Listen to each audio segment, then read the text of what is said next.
Please help me. I don't know what to do. You probably won't believe me. I don't think I would believe me if I was removed from the situation. You have to be in it, you know? You have to see it. The first time it happened was like any other day. The sun rose, seconds and minutes and hours passed by as I sat at the desk in my apartment, clicking away on my keyboard. I ate. The sun sank.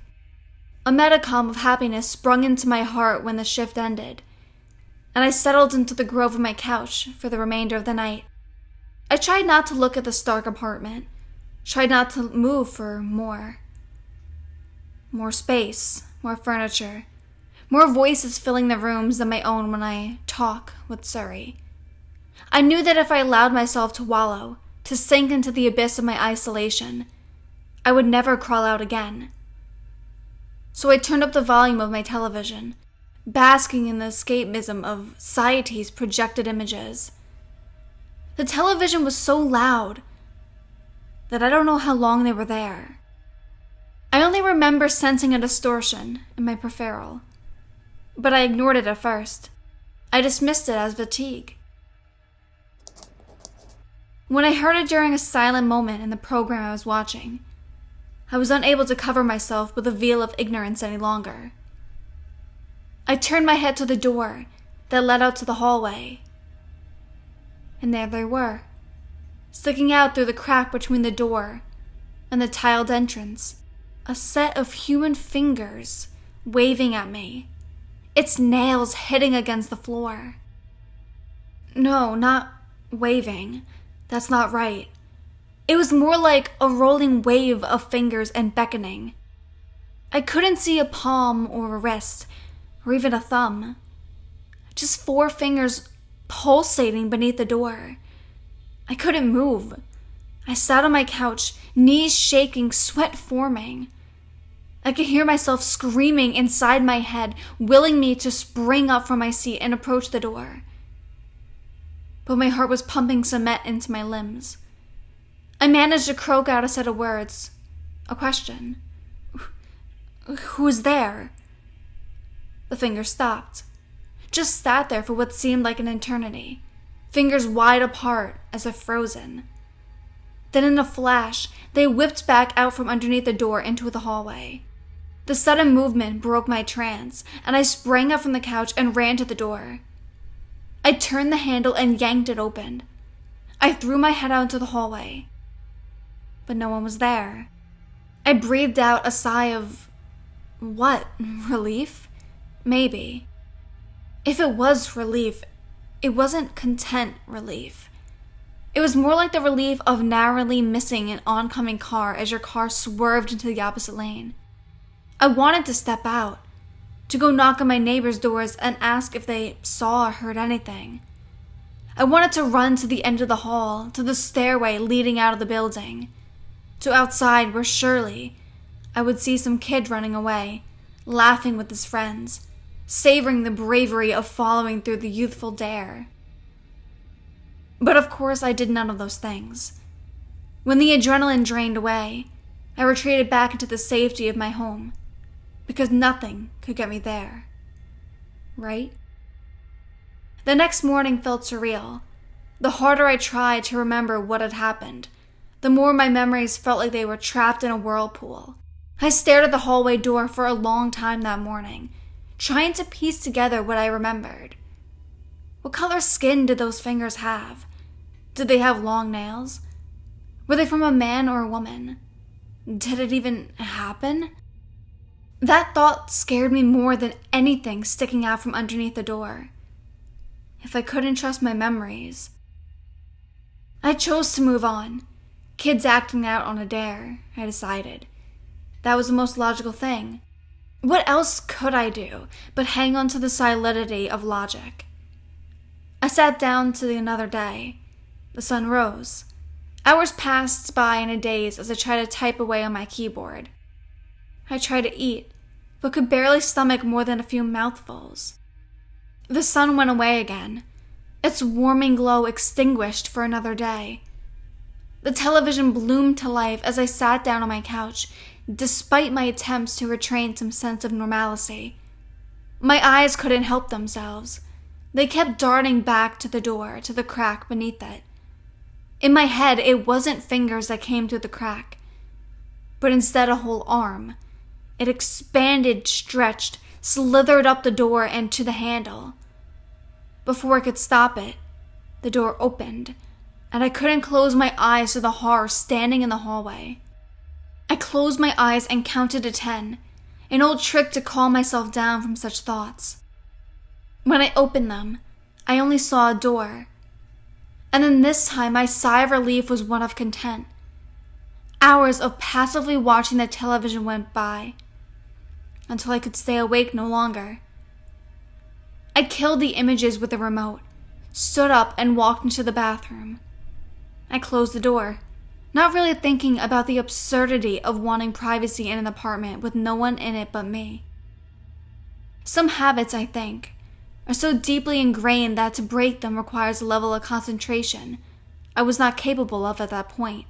After washing up, I buried my head into my hands, trying to will away the ache that had sprouted and taken root in the back of my brain. It was pulsating pain, coming at me in waves, each crest bringing a fresh dose of stinging hurt. Flashes of images burst into my head, a long finger curling upwards, a decaying fingernail being ripped away, rotting skin falling off and revealing the bones of ghostly knuckles. Click, click, click. I froze. My breathing quickened, short, shallow breaths pushing out of my mouth. Click, click, click. I had to look, even though I knew what I would see. I removed my hands away from my face and looked to the bathroom door, to the crack beneath. And they were there. Pointed nails hooking towards the door, hitting the wood. Click, click, click. As I sat there, I heard something else. Breathing. Long wheezes, like stale air being pushed out of an air mattress. Someone was behind the door. In my apartment, my home. Something about the intrusiveness of it all, the idea that this person would enter my space, encroach upon what was mine, brewed a boiling anger within me. I screamed at the door, at the thing behind it, and wrenched it open. Nothing. No one. Just an empty space and the fear that now inhibited it. On every level, this was worse than finding the devil itself standing in my living room. Were the demons really in my head after all? I tried to sleep, but it proved to be an elusive partner, dancing and weaving around me. I kept the door to my bedroom open all night. If I could, I would have left the hallway door open. But my paranoia of a real person coming in outweighed the fear of the demons that had clearly infested my brain. The next day, the sun rose, but I didn't get out of bed. I didn't eat. The sun fell away, and I haven't left my bed. I thought that if I didn't see them, no fingers would be there. I almost convinced myself this was the truth. But somewhere deep within, I knew something was happening on a level I couldn't quite comprehend. Logic told me I was experiencing a withdrawal so complete that I could not longer discern from reality and the fiction my mind had created. But what kept my eyes open on the crack beneath the open door? What really scared me was the notion that I was sane after all. If my mind was truly broken, that was something I could come to terms with. If, however, the plane of separating us from whatever lurks beneath the surface had really been penetrated, then I was standing on the precipice of a giant's mouth, a gust of wind away from falling in and being swallowed up. Logic took over when days passed and nothing happened. I returned to a sense of normalcy. I managed to sleep. The sun rose again. I found my appetite. I even thought that maybe I would have leave my home and go out into the world, interact with actual people. I went to bed last night, and with some hope coursing through my body.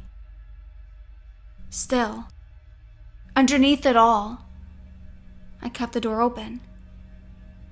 Before I closed my eyes, I waited for it, for the click of the fingernails hitting the door. Seconds ticked away. The minutes. I was almost asleep. Click, click, click. No, it couldn't be. The door was open. The door was open. I turned on the lamp beside me, and for a brief second, I saw them. Fingers, pointed nails curled around the bottom of my bed. Click, click, click.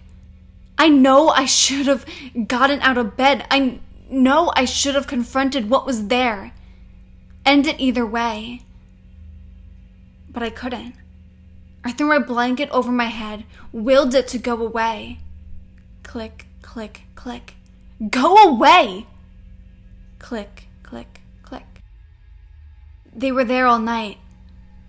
When the sun rose up, the clicking stopped, and I found the courage to bring the throw blanket off and get out of bed.